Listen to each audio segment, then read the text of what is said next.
Hello, it's Ryan Krager again. It's going to be the last video for today. This is going to be the video demonstrating the swing, the two-handed swing.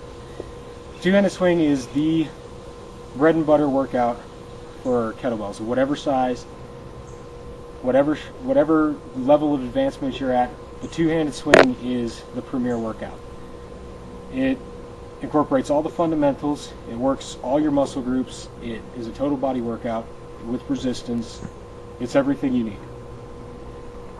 It's very basic, and people get bored with it when they get on to more advanced levels, which is one of the reasons I'm not making any more advanced videos today. But it's basic, and no matter how much cool stuff I can do with a kettlebell, and no matter how much cool stuff I learn in the future, I will still always do swings. Just like you always work the same jab, you always work the same cross. In boxing, you may learn fancier moves, but it's the basic ones that are the most necessary. So the swing is the most basic and the most necessary workout. It's going to start just like the picking up the kettlebell that we talked about before. Have your feet on either side, heels track, your knees track directly over your feet, your toes.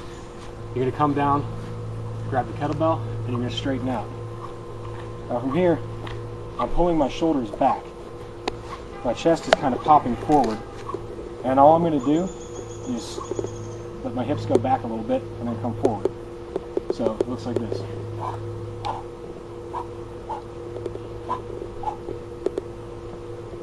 Alright, and from the front. John, from the front. Sure.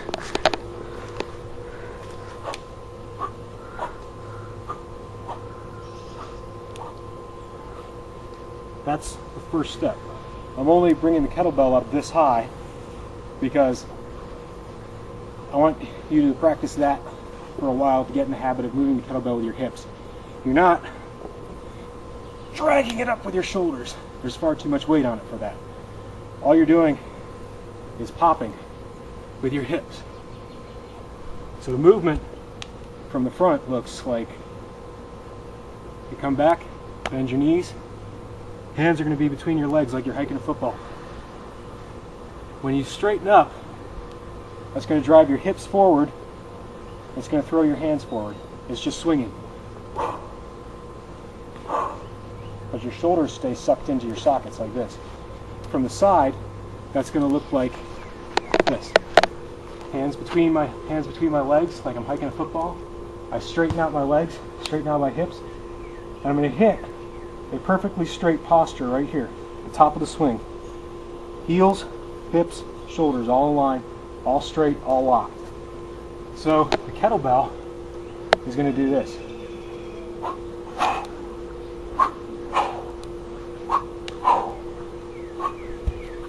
The biggest key to getting this right is simply to flex your glutes, clench everything right as you hit the top.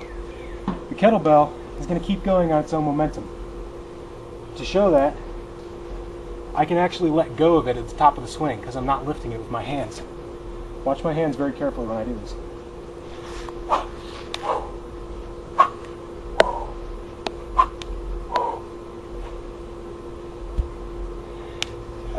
When you start kettlebelling, you're just going to do little partial swings like this.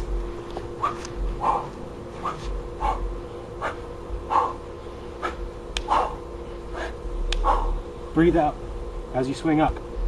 Then as you get better and better, you're not lifting anymore with your shoulders. Your arms stay straight, your shoulders stay sucked in. But you're going to throw harder with your hips. So it's like hit that vertical line and just let the kettlebell fly the rest of the way on its own. Some people like to go all the way over their heads like this. I don't particularly like it, but there's nothing wrong with it. Another thing that a lot of people will do is they'll pop forward, so you can see it if you're off to the side right here. They'll pop their hips way forward of midline. So when they finish the swing, they're leaning back like this. I don't like doing that. It feels really bad on my lower back. I think it hyperextends it. It's not very good. But There's nothing wrong with it if it's comfortable for you and you're not hurting yourself. I prefer just to come straight, hit that straight line, let the kettlebell fly the rest of the way. And that's the kettlebell swing.